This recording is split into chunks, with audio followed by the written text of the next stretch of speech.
자, 그러면 아불케르크에 관련된 내용을 이제 강독을 해 보겠습니다. 자, 2대 총독으로 임명했던 아불케르크는 어 그는 페르시아만을 제압하는 동방문사의 집산지인 호르몬조를 점령하고요. 그래서 앞에서 얘기했지만 이제 포르투갈 같은 경우에는 어떤 이제 내륙까지는 들어가지 않고 주로 거점 도시들을 점령하는 방식으로 했거든요. 그 이유는 이제 포르투갈 인구 자체가 100만 밖에 안 됐기 때문에 그 당시에 거점까지 지배할 수 있는 역량이 안 됐어요. 그러니까 그 밖에까지 까지 영역까지 지배할 수 어렵기 때문에 주로 이건 호르몬주라든지 고아 같은 곳들 거점 도시만 점령하는 형태로 진행했다 이렇게 보시면 될 것 같아요. 자, 그래서 호르몬주를 먼저 점령하고 동방 경략의 근거지 고아를 택하여 이를 점령했다. 자, 이렇게 해서 동방무역의 서쪽을 장악한 아부케르크는 당시 동쪽으로 진출하여 말라 요소인 말라카를 점령하는 데 성공했다. 예. 그래서 호르무즈, 고아, 말라카 이런 지역 자체가 인도양의 이제 무역의 거점 도시들이죠. 그래서 중국 상인들의 서쪽 종점인 말라카를 차지한 포르투갈에게 이제 동남아시아의 과 동아시아의 문호가 활짝 열린 셈이다. 그래서 1513년에 최초의 포르투갈 성곽이 강동에 도달했고 후에 포르투갈은 마카오의 무역 거점을 마련했다. 자, 이 마카오는 앞에 있는 이제 고아나 호르무즈나 말라카처럼 무역을 점령한 것이 아니고요. 명나라 때 얘기죠. 그 당시 인제 그 명나라 관리에게 돈을 주고 한간대에 돈을 주고 요게 그 몰래 거주지를 만든 거예요. 그러다가 인제 이게 청나라 때까지 계속 돼 가지고 이게 계속 여기가 이제 거주지가 되다 보니까 인제 나중에는 중국이 추인해 준 곳이죠, 여기는요. 그래서 마카오 거점 설치에 중국과 말라카 사이에 무역에 직접 참여하게 되었다. 거의 같은 시기에 포르투갈은 향로 제도로 알려지는 그다음에 몰라카 제도에 이거 그곳에 세수와 협약을 체결했다. 자, 그래서 이제 이런 내용들 좀 기억을 해 두시고요. 그 밑에 이제 포르투갈의 어떤 그 특징들을 이제 보죠. 자, 그래서 이제 포르투갈이 이제 동방 경력이 이렇게 짧은 시일 내에 이어진 것은 그 상대의 우수한 군사력 결과지만 네, 앞에서 얘기했지만 한포 사격을 바탕으로 해 가지고 진출했다고 했죠. 그래서 무역을 제패를 했고요. 그다음에 이 아부게르크의 타고난 솜씨도 중요하다. 이 사람은 이제 앞에서 얘기한 무역 거점이나 무역을 짓기 위해서 군사 기지를 설치하는 데 그치고 그 이상 영토를 요구하나 점령하지 않았으며 이러한 정책은 후에도 포르투갈 정부에서 계승됐다. 자, 그래서 이렇게 이제 강대한 지역의 토착세력과 불필요한 마찰과 분쟁을 회피하기 위한 것이었으며 오직 무역과 산업 및 보호에 전념했던 것이다. 그죠? 그래서 포르투갈 인구가 적기 때문에 다 이제 뭐냐면 하나하나 요충지 점령할 수 없었어요. 예. 자, 하여튼 이렇게 있고 자, 동방 경력이 이제 진척됨에 따라서 많은 포르투갈인들이 건너왔고 이와 더불어 그리스도 전파를 위해서 성직자 수도사들이 길을 어 따랐으나 초기에 있어서 전도 성과는 제한된 것이었다. 이렇게 보시면 되고 자 그다음 아메리카 대륙의 발견을 볼게요. 항해 왕자 그 엘리킷은 서아프리카 서해안에 남하하는 인도 항해 탐험과 더불어 그 서쪽의 산지대에 있는 섬들에 대해서 관심을 갖게 되는데 그 아프리카 지도에 보시면 카나리아 제도 많이 있어요. 그래서 이제 거기에 있는 에스파니아 카리만 제도만은 에스파니아의 오랜 분쟁 시비 끝에 에스파냐 소유로 그 낙찰돼 있고 그다음에 이제 아프리카 서해안에 보면 대서양 연안에 제도들이 있거든요. 그래서 이런 섬들 마이데르, 아조레스, 베르덴 제도는 포르투갈 영으로서 15세기까지 식민하고 설탕과 포도주의 어떤 산지로 개발되었다. 그래서 여기에서 한번 어 여기를 점령하고 나서 시범적으로 식민지 경영을 이제 어떤 경험 얻고 나중에 포르투갈이 이제 뭐냐면 다른 지역을 확보할 때 다른 지역에 그런 식민지에 적용이 돼 있죠. 그러니까 일종의 전초기지 식민지 경영을 하기 위한 어떤 시험장 그런 역할을 했다. 이렇게 보시면 되겠죠. 자, 이와 같이 이제 대서양 쪽에 섬들이 발견되고 식민지를 향하는 과정에서 항해자나 모험가의 관심이나 호기심도 강해지고 특히 인제 뭐냐 그리스도교 번영하고 살고 있다고 전해진 가공에서 아틀란티스가 발견된 것이 그들의 꿈이었다. 자, 아틀란티스는 그 당시 그 대서양에 있는 어떤 그 전설성 왕국이라고 보시면 돼요. 이게 뭐 기독교 왕국이라고 이제 하는데 하여튼 이상섬을 이제 발견한 꿈이었다. 뭐 이렇게 있고요. 자, 그다음에 콜럼버스 관련된 내용을 좀 볼게요. 자, 콜럼버스는 이제 그 많은 책을 읽지 않았으나 앞에서 언급한 것처럼 다이 추기경의 지휘서를 읽고 필렌체 지리학자 토스칼리아와 서신교의 교환을 통해서 지구가 구형이며 그 인도 가기 위해서 아프리카 남단을 우회하는 것보다 대서양을 서쪽으로 하는 것이 훨씬 가깝다는 나름대로 계산을 했다. 이 계산 자체가 잘못된 거죠. 예.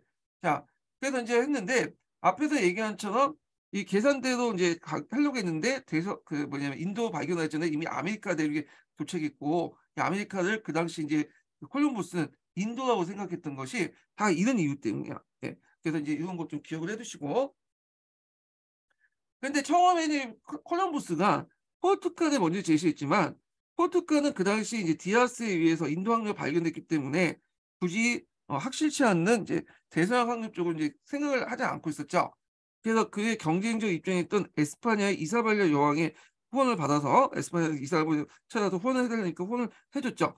가깝게 이제 그 콜럼버스는 그 당시 그 세 척의 배를 이끌고 와서 갔고 결국에는 바하마 제도를 이제 뭐냐면 바하마 제도 어느 한 섬에 도달하게 되죠.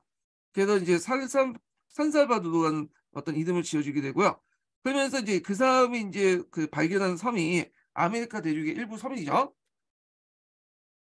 자, 근데 인도보다 어느 정도 적어도 그보다 훨씬 동쪽에 있다는 지방코의 근처에 도착하고 알고 그 지역에 탐험하고 다음에 기구했다. 그래서 구유에 이제 세 번에 거쳐서 탐험했고 했지만 뭐 했든 이렇게 했고 나중에 뭐 성과가 별로 없다 보니까 나중에 이제 그 뭐냐 에스파냐 후원도 끊어지고 죽게 돼요. 근데 이 사람이 죽을 때까지 끝까지 신대륙이 자기가 새로운 대륙인 걸 몰랐죠. 인도의 아시아의 어느 한 지역이라고 생각을 했는데 나중에 이제 이 사람이 이제 죽은 후에 아메리카 페스푸치라는 사람이 그 당시 이제 그 인도 항로가 이제 뭐냐 인도의 새로운 인도가 아니라 그 새로운 대륙이라는 걸 발견하게 됐잖아요. 예. 자, 그 다음에 이제 콜럼버스가 첫 번째 항해가 돌아온 후 에스파냐 요청도 있고 또한 포르투갈 분쟁도 염려가 있어 교황 알렉산더 2세는 알렉산더 2세라고 했는데 그 책이 잘못된 거예요. 6세요. 예. 알렉산더 6세인데 자, 이 알렉산더 6세는 베르디르의 서방 500km 해상의 상상적인 경계선 설정하고 이후 이제 발견된 그 육지의 경계선은 서쪽에 에스파냐, 동쪽에 포르투갈을 한다고 했죠. 그래갖고 대서양의 한복판에 이렇게 해가지고 설정을 해갖고 했다. 자, 그래서 이제 이거에 대해서 이제 포르투갈 구태여 반대 표현을 느끼지 않았으나 좀 더 그 서쪽으로 좀 이동시켜달라 요청을 했어요. 그래서 서쪽으로 이동시켜서 이쪽이 된 거죠. 그래서 오늘날 브라질이 요거에 따라서 요 지역이 포르투갈 영이 된 거죠. 나머지는 스페인이 된 거고요. 예. 자, 그래서 이제 이 조약을 맺게 되는데 이렇게 이게 이번에는 토르데시다 조약이죠. 네, 요거 토르데시다 조약 외워두셔야죠. 그래서 그것 때문에 오늘날 브라질이 포르투갈 영토가 됐다. 그 당시에는 그 뭐냐면 의도하진 않았지만 이 토르데시우스 조약 때문에 브라질이 이 땅이 포르투갈이 됐다는 걸 좀 기억을 해두시면 될 것 같아요. 자, 그 다음에 뒤에 넘어가세요. 자, 콜럼버스 항해는 인도로 가는 서방 항해 탐험을 크게 자극하게 되었다. 그 후에 이제 여러 나라들이 이제 뭐냐면 사람들 보내서 아메리카 대륙을 이제 하게 되는데 이때 이제 이게 새로운 대륙이라고 이제 처음 알게 된 것은 누구냐면 여기 아메리카 페스푸치죠. 그래서 콜럼버스 상관없이 페스푸치 이름부터 아메리카가 불려진 계기가 되었다. 이렇게 보시면 될 것 같고요. 그리고 이제 이렇게 쭉 넘어가세요. 쭉 읽어볼게요. 중요한 것만 읽어볼게요. 예. 자, 그리고 1507년에 간행된 세계 지도 속에 유럽과 아시아 사이에 기다란 육지를 하나 그려놓고 아메리카를 기록했다. 그 에스파냐 식민지가 되어 있던 이스파니올라, 지금의 그 하이티라고 했는데 지금의 이제 뭐냐면 아이티라고 있는 봅니다. 아이티. 이게 참. 자, 이 이스파니아올라는 어떤 섬이냐면 거기 이제 쿠바 다음에 카리브해 연안에서 두 번째 큰 섬이에요. 네. 근데 이 섬이 이제 크게 두 개로 나눠져 있죠, 지금. 그래서 여기가 이제 3분의 2가 도미니카 공화국이 되고요. 그다음에 여기 예전에 한번 시험 문제 나왔던 아이티가 여기 되죠. 아이티 여기. 그래서 인제 요게 인제 나눠져요, 이 땅이. 예. 그래서 요 땅은 이제 원래 에스파냐의 식민지였고 여기는 어 나중에 이제 프랑스의 식민지죠. 예. 그런데 이 아이티에 주로 이제 노예들을 많이 들어왔기 때문에 원주민들이 다 죽고 아이티의 노예들을 가지고 데려왔어요. 그러다 보니까 아이티 같은 경우에는 흑인들이 대부분 주민 다수예요. 예. 그런데 이제 도미니카 공화국은 좀 인종적으로 다르죠. 얘네들은 인제 여기 와서 그 당시 원주민과 혼합을 했어. 그러다 보니까 여기에서 메스토디오가 다수예요. 예. 그래서 여기 국경 하나 넘어가면 인종이 달라져, 인종이. 예. 하여튼 이렇게 있고 그래서 인제 이렇게 있고 그래서 이스파니아 울라에 살던 에스파니아 모험가 발보아는 황금을 찾고자 파나마 지역의 횡단을 처음으로 태평양을 바라보게 됐다. 그래서 최초로 이 발보아가 태평양을 바라봤다. 이렇게 보시면 되죠.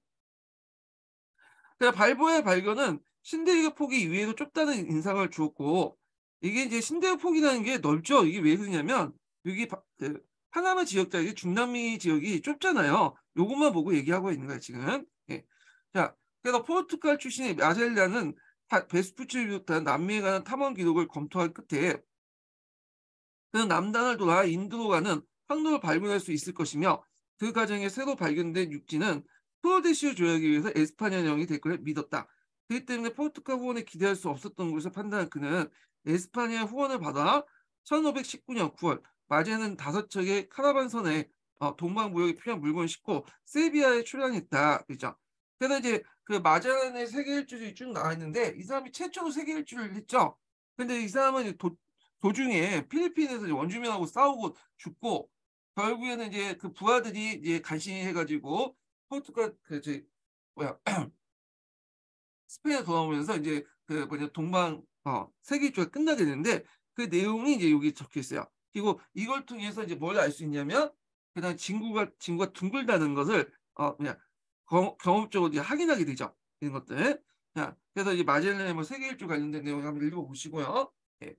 자 그래서 이제 마젤란의 세계 일주는 에스파냐 포르투갈 사이에 물리학과 제도를 둘러싼 분쟁을 야기시켰으나 다시 1529년에 사라고사 제약을 해결했다. 즉 에스파냐는 물리학과에 대한 권리를 포르투갈에 팔아넘기고 양국 간의 관계에서 인위로 물리학과 제도 동방 17도선을 정한 것이다. 그래서 이것 때문에 이제 필리핀이 스페인에 얻게 되죠. 대신에. 그래서 몰라카는 포르투갈에 넘겼지만 17도 정했기 때문에 17도 안쪽에 있는 그쪽에 있는 필리핀이 스페인 영역이 되는 거야. 스페인이. 예. 그래서 인제 요런 내용들 이제 기억을 해 두시고 자 그다음에 에스파냐의 신대륙 경영 관련된 내용 볼게요. 자 여기 신대륙에 있어서 인제 16세기 초에 20년간 직접적 탐험가 시대였다면 다음 30년간은 에스파냐의 직업적인 정복자 즉 콘키스타토라는 사람이 등장했던 시기죠. 그래서 이 정복자가 극히 적은 수의 병력을 가지고 짧은 기간 동안 중남미 톱천 문명을 파괴하고 유럽 최초의 강대한 식민지 계급을 건설했다. 이렇게죠. 그래서 이제 여기에도 이제 아메리카 대륙 원주민들이 있었죠. 인디언이라고 부르는 이들이 이제 1만 년 전에 건너왔다고 했는데 이거는 그 당시에 베링 해협 부분이 그 베링 해협 어딘지 아시죠? 여기가 러시아 영토면 여기 알래스카 이 중간에 해협을 베링 해협인데 요 당시에는 빙하기 시대 때 이게 꽁꽁 얼었던 시대예요. 그러니까 이렇게 건너왔던 거야. 이렇게. 그래서 이제 베링 해협 이렇게 건너와서 그들의 후손이라고 이제 보고 있거든요. 네, 몽골 계통의 인제 인종, 몽골로이드 인종의 후손이라 생각한다. 유도민들은 이들은 이제 오랫동안 한때 인제 구대륙으로부터 인제 끊어져 있잖아요. 그러다 보니까 그 당시에 인제 유럽인들이 건너올 때는 거의 대부분 신석기 문화 단계였어요. 신석기 문화. 예. 그러니까 철기조차는 몰랐고 청동기는 좀 약간 만들긴 했는데 본격적으로 만든 단계는 아니었죠. 예. 그런데 유럽인들은 뭘 가지고 있었냐면 강력한 이제 철기 그 칼을 가지고 있었고 또 거기에 대포하고 총을 가지고 있었잖아요. 그러니까 전쟁을 하면 이제 싸움이 안 되었던 거죠. 하여튼 일부는 채집과 사냥을 종사했다. 그래서 그러나 이제 오늘날 멕시코 안데스 산맥의 중앙 고지에 기원전 1000년경부터 오리엔트 문화와 유사한 도시 문명이 싹트기 시작했고 중앙 아메리카에서는 마야 문명이 성립되었고 그다음에 성립하여 장려한 군중과 사원 등 군중과 사원 들이 건조되었고 약간의 상형 문자가 상용됐다. 그런데 아쉽게 이 상형 문자가 해석이 지금 되지가 못해요. 예. 해석이 되지가 않아요. 독특한 조각을 비롯한 미술을 발달했다. 자, 이어 북방에부터 내려온 아지테크, 그러니까 아지테크인이라는데 아지텍인이라고 볼게요. 아지텍인들은 멕시코 이때를 정복하였고 마야 문명을 계승했다. 그래서 얘네들이 이제 아지텍 문명을 이제 만들었잖아요. 자, 그래서 이 아지텍 문명 관련된 설명이 쭉 나오는데, 자, 상형 문자들 달력을 갖고 기금속을 채굴하여 장신구를 만들었고요. 장대한 피라미드형의 신전을 건축했으며 그들의 종교에서 인신공양 형태가 있다. 그래서 피라미드형 그 신전 관련된 내용은 이제 보면 이집트도 있죠. 근데 이집트 같은 경우에는 주로 이제 뭐냐면 물론 여기도 제사를 지내긴 하지만 주로 이제 무덤이죠. 근데 이 아지트의 그 피라미드형 신전은 무덤보다는 신전이에요. 신전. 신전 역할이 더 커. 예. 그래서 좀 차이가 있어. 이 측면에서. 자, 그리고 이제 임신 공양이라고 해갖고 나중에 이제 제일 욕을 얻어먹는 게 이건데, 그래서 신들에게 인간을 이제 뭐냐 피를 통해서 공양시킨다고 해서 임신 공양을 하죠. 되게 보면 이 아지트나 이제 뭐냐면 잉카 제국에서 그걸 많이 해내렸는데, 옆에 있는 부족들을 이제 치고 나서 그들을 포로잡고 인신 공양의 제물로 갖다 바쳐요.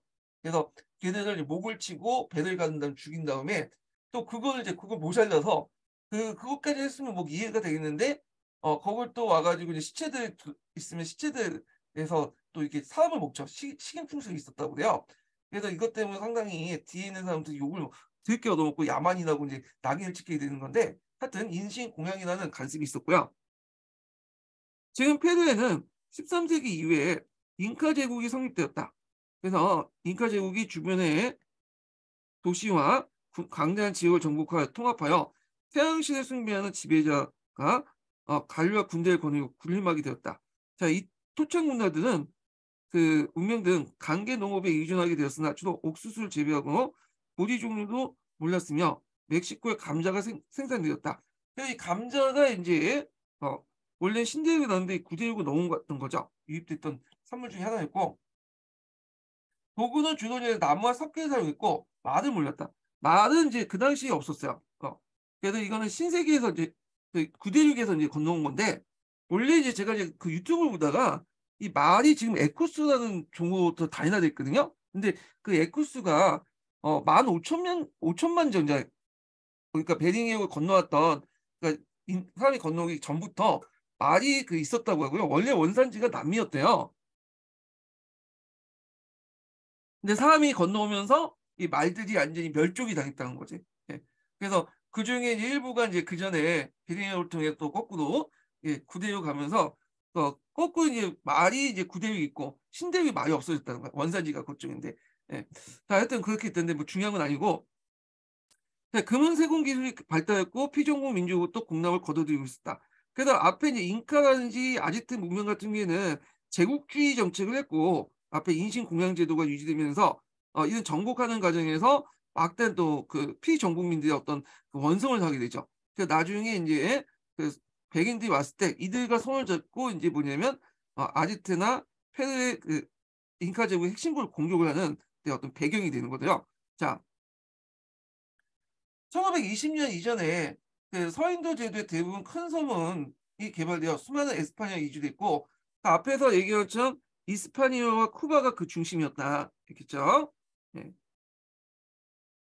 발부와 탐험이 중남미 토착 문화에 관한 소식과 그들이 많은 귀금속을 보유하고 있다는 정보도 들어오게 되고, 이게 경우에 따라 그들의 꿈에 그리던 황금의 나 엔도라드에 있을 줄 모른다는 기대에 자아나게 되었다. 그래 마젤란이 대항해에 출발했던 1519년 에스파냐 하급 이족 출신이었던 코르테스, 이 사람 이름 정도 외워두셔야겠죠. 코르테스하고 피사는 유명하죠. 이 사람 이름도 외워주세요. 예. 이 코르테스는 역교도 문제 한번 나왔어요. 역교는 성향 이론 관련된 예문으로 나왔죠.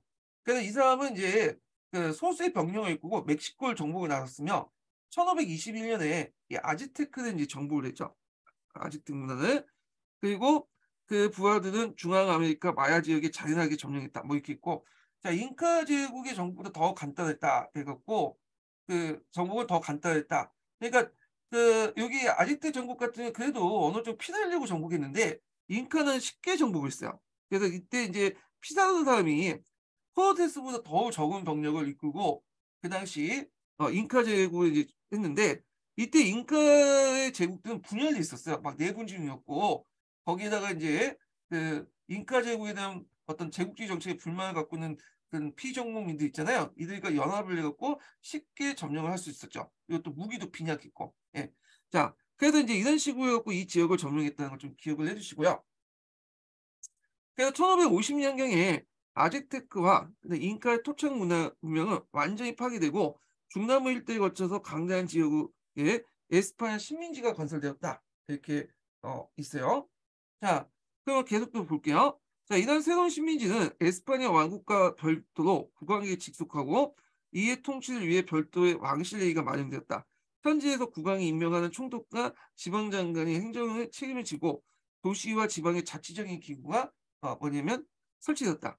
에스파냐 시민사업에 있어 이교도이고 시민사업에 있어 이교도이고 그들 눈에 야만적인 한 원주민의 교화 사업은 가장 중요한 하나였고요. 따라서 식민지에서 프란체스코파를 비롯한 수도사들의 활동과 반응이 컸다. 그래서 되게 이제 이 그 원주민들이 초창기 때 그 당시 이제 착취당했죠. 그래서 이 프란체스코파 중에 일부 수도사들은 그거에 대해 상당히 비판적으로 본 사람도 있었어요. 그래서 왕에게 알려주고 막 그거 잘못됐다고. 그래서 나중에 이제 에코미안다의 어떤 폐지가 그 사람들의 어떤 공헌에서 있거든요. 그 사람들의 조언에 대해서. 예. 그래서 이제 이런 내용도 일단 좀 있고요. 또한 왕권의 정의를 구현하기 위해서 설치된 법정과 이를 간장한 법관은 국왕에게 매우 충실했다. 그리하여 그들도 국왕의 신임을 받고 경유했던 총독이나 지방장관에 대한 감시 역할을 했다. 진짜. 근데 이게 좀 약간 구성이 좀 잘못된 게 뭐냐면 여기 관련된 그 내용 있죠. 여기. 그러니까 이제 여기 왕이 이제 직접 갈리를 파견해 가지고 통치했다라는 내용은 그 뒤에 있는 이제 에코미아다 뒤에 있는 내용이야. 어. 그래서 이건 약간 좀 그래. 이게 전후 관계가 좀 잘못된 것 같아. 어.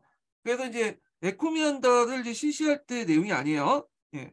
이거는 에코미안다가 이제 그 실시할 때는 어떤 때냐면 여기 국왕이 직접 별도의 뭐 갈릴파교나 그때는 아니고 앞에서 언급한 이 이제 피사도나 이 코어테스 같은 그 정복자들, 정복자들이 통치할 때 얘기해요. 예. 그런데 이제 점점 이제 처음에는 이제 거의 좀 방치해 놨다가 에스파냐 그 본국에서 직접 지배를 하게 되거든요.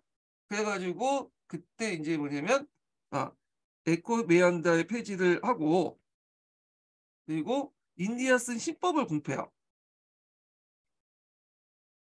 원주민들 강제 노동을 폐지시키죠. 예.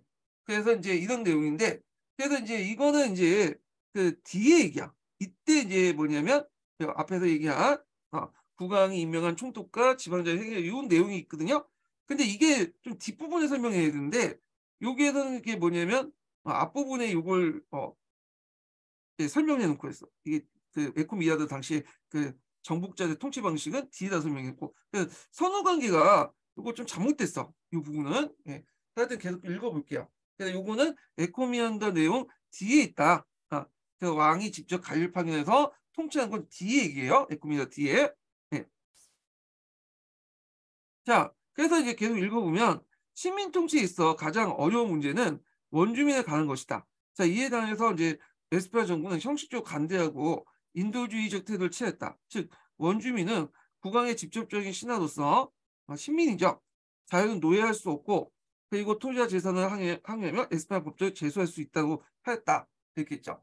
자, 그러나 에스파냐 정부는 대부분 자기 부담을 신세에 끼쳐가고 에스파냐 시민을 만드는데 공헌이 컸던 정복전과 그 후손 이십자들 그러니까 이입자들 해갖고 이제 들어온 사람들 있죠. 그 사람들 욕을 충족시키지 않을 수가 없었다. 그래서 이제 에코미한다라는 제도를 실시했다는데 앞에서 얘기했지만 요 부분은 잘못된 거예요. 이게 앞뒤로 잘못 설명을 하고 있어요 지금. 예. 잠깐만 제가 다시 할게요. 줄줄 좀 설명이 잘 돼갖고 여기 부분이 이게 이제 인디아스 신법 관련된 내용이거든요. 여기 앞에서 이게 인디아스 신법 관련된 내용인데 요 부분이 그 에코미아 뒤에 있는 내용이야. 그러니까 동시에 마치 이게 동시에 있는 것처럼 서술되는데 요거 잘못된 거야. 요거는. 그래서 이거는 그 에코미안다 뒤에서 집초 통치 시기 때 얘기해요. 집초 통치 시기 때. 요 시기 때 얘기해요. 이 집초 통치 시기 때. 그러다 못한데 요게 좀 문장 자체가 좀 잘못된 것 같아. 예. 그래서 이게 이제 첫 번째 이제 초기 때 얘기예요. 에스파냐는 대부분 자기 부담을 신세계 개척하고 식민지를 만들 때 그러니까 초창기 때는 정복자나 그 후손들 그다음에 이입자들의 욕을 들었을 수밖에 없었다. 이게 초창기 때 얘기예요. 그래야 그들에게 일정한 영지를 주고 영지 내에서 원주민의 공납을 징수할 수 있는 권리 이걸 에코미난다고 했는데 자, 이 에코미난다 내용이 예전에 기출에 나왔죠. 이 기출에 나왔던 거고요. 그래서 이제 현재 실정을 감안하여 원주민들의 강제 노동을 왜냐면 아이고 잠깐만요. 그래서 현재 실정 아이고 잠깐 이건 틀린 내용 적었더라고. 그래서 현지 실정을 감안하여 원주민에 대해서 강제 노동을 요구할 권리를 허용했다. 자, 이 경우에 적절한 임금 지불이 구정되긴 했지만 이런 제도는 에코미안다에 의해서 악용되는 법이 없었다. 그러니까 악용될 수 있었다 이런 내용이죠. 예. 근데 이것도 약간 이제 좀 그래. 예. 그래서 이제 이게 왜 그러냐면 이게 다른 제도하고 좀 약간 섞여 있어요. 그러니까 에코미안다 제도 이렇게 얘기한 것 같지만 실제로 에코미나 제도만 있는 게 아니라 이게 이제 아유 좀 설명하면 좀 그런데 여기는 이제 따로 설명이 있죠. 이건 마치 설명을 좀 제대로 했어야 되는데 요게 이게 무슨 제도라고 하냐면 라파우 티메이트 제도라고 해요. 여기 있긴 있죠. 미타 제도라고 하죠. 예. 미타 제도. 그래서 여기에서 에코미안다 같은 경우에는 강제 노동을 권리를 요구할 권리를 얘기하는 거고요. 요거는 근데 이때 이제 따로 이제 이게 하도 많이 많으니까 미타 제도라는 것이 있어요. 그래서 그 레파르 티메트 제도라는 게 있어요. 이게 이제 그 스페인어로 분배, 할당 그런 건데 그 당시 강제 노동 원주민을 착취할 때 뭐냐면 얘들이 이제 뭐냐면 반발이 많으니까 그리고 인구도 많이 감소하니까 어 그때 이제 초창기 때 이제 뭐냐면 이걸 좀 보완하고자 돈을 줬어요. 돈을. 예. 그래갖고 이제 있는데 어 이게 이제 그 두 개의 제도를 혼합해서 지금 쓰고 있어요. 에코미아다 제도는 강제 노동을 요구할 권리를 얘기한 거고 그 다음에 여기 레파토미에트 제도는 임금 지불 관련된 내용이거든요. 그래서 이런 것들이 약간 혼합돼서 같이 저술했거든요. 그래서 요것만 외워두세요. 이게 찾아보시면 있어요. 네. 다른 거예요. 근데 여기는 마침 이게 이것처럼 서술돼 있어. 예. 자, 하여튼 자 이렇게 있고 에코미아에 대해서는 사법권이 포함되어 있지 않으나 실제 이 제도는 원주민에 대한 착취에 원천되었고 그래서 에코메다도 그 거두든 공납은 각종 유리한 그 뭐냐면 사업에 경영하여 원주민을 강제 노동을 부렸던 것이다. 이렇게 있죠. 그래서 이제 에코메드 이제 제도와 관련 나왔기 때문에 약간 정의를 내려볼 수 있는데 그 위안대 제도는 대단히 원주민들에게 뭘 할 수 있냐면 강제 노동을 거둘 수 있는 그 뭐냐면 근거가 되고 그리고 그걸 통해서 또 공납물도 뭐냐면 받아들였어요. 그래서 메코미아는 스페인 군주가 할당을 줘서 그 지역을 할당을 줘서 그 당시 이제 그 정복자들에게 할당을 줘요. 그럼 정복자가 할당된 지역에 가서 곡물과 노동을 뭐냐면 강제로 받을 수 있는 권한을 주는 게 에코미아다. 이렇게 이제 보시면 되고요. 근데 이제 앞에서 이제 에코미아도 비슷하게 쓰면은 그 요제도 밑에 있는 라파드 피에 라파드 티무에트 제도. 네. 라파드 티무에트라는 그 제도는 이거는 임금을 주는 제도예요. 임금을. 네. 이건 좀 달라요. 약간. 그래서 같이 있고 앞에서 얘기했지만 이 제도는 그 여기 보면 여기보다 현보다 앞에 있는 내용인데 요게 앞에 있고 이게 뒤에 있어야 되는데 이게 그러니까 요게 앞에 있고 이게 뒤에 있어야 되는데 거꾸로 됐어 시기가. 네. 그래서 요게 뒤에 있는 얘기고 여기가 앞에 있는 얘기야. 같이 동시에 있었던 얘기가 아니에요, 이게. 예. 그래서 이게 참 사형사 개론이 약간 이 부분에 대해서는 좀 약간 오류를 좀 범한 것 같아. 이 부분은. 예. 자, 그래서 이제 이렇게 있고, 계속 읽어볼게요. 초기에는 신세에 건너온 에스파냐 사람들은 토지를 구하여 정착하는 사람들이 아니었다. 자, 그들은 대부분 군인, 선교사들 그리고 법관을 포함한 간- 행정관들로서 시민사회 지배층이었다. 자, 그들은 얼마 안 가서 각종의 이권을 차지하게 되었으며 그런 이권의 가장 대변자는 에코미아다에 부여된 초기 정복자가 그 순두였다. 그러나 에코메다는 무한정 부여할 수 없었고 또한 식민지의 관리자도 한정되어 있었기 때문에 뜨내기 이익판, 이식당, 이식한 백인의 빈민가도 생겼고 그들은 원주민과 어울려 살면서 곡장 말썽을 부렸다.